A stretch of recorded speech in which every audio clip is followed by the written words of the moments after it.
kahit pa paano sir, maglalagay ka palagi ng ano, bandage, kahit walang purpose. Maglalagay, kunyari, Yung support. pupunta ka sa maraming tao, maglalagay ka palagi ng bandage. Support.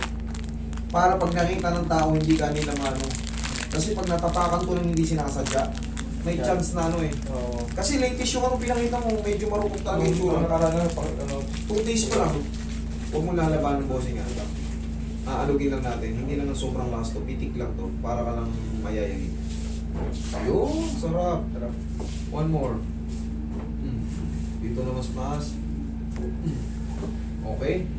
O, simple lang yun, pero malaking magiging epekto mo. Naramdaman mo? Oo. Yun yung pinapagawa ko dun sa ano.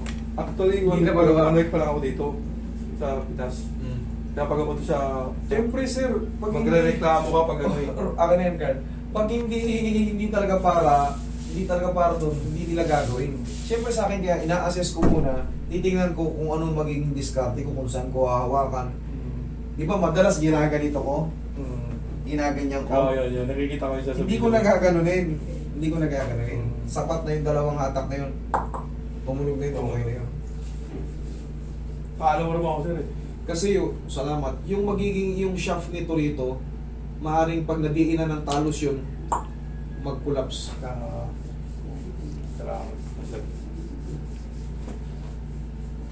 Kuya, may tanong ako. Yung sabihan ko mo, hindi na siya makalakad. Mami, 85 hulaan ko ah. years old. Oh, sabi ko na, hulaan ko, may edad na yun. Oh. Pero ako talaga eh, ang bibihira na in-advise- yun. Ang in-advise ng doktor, ano yung, talagang hirap siyang tumayo. Dahil sa Ma'am, tuhod. because of Matanda 85 na. years old, hindi po lahat healthy. Meron po tayong tinatawag na osteoarthritis severe. Pag nagkaroon ka ng, Severe na yun. pagka kayo, ikaw ay 85 years old na, mag-expect ka na hindi ka na, unti-unti ka nang hindi makakatayo. Because, Hindi nagdi-deteriorate siya na yung makalakad. body parts Hindi natin. niya mataas, gano'n. Okay. Talagang wala na yun, ano. 85 years old eh. Kahit ako na hindi okay.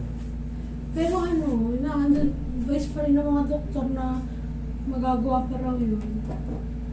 Ay, baka sa doktor, eh ako hindi ko na kaya yun. Wala rin. Titignan ko lang yung titignan ko lang yung x-ray niya. I-assess ko rin, kung pupunta nyo rito, titignan ko kung may anong magagawa ko. Pero I'm not,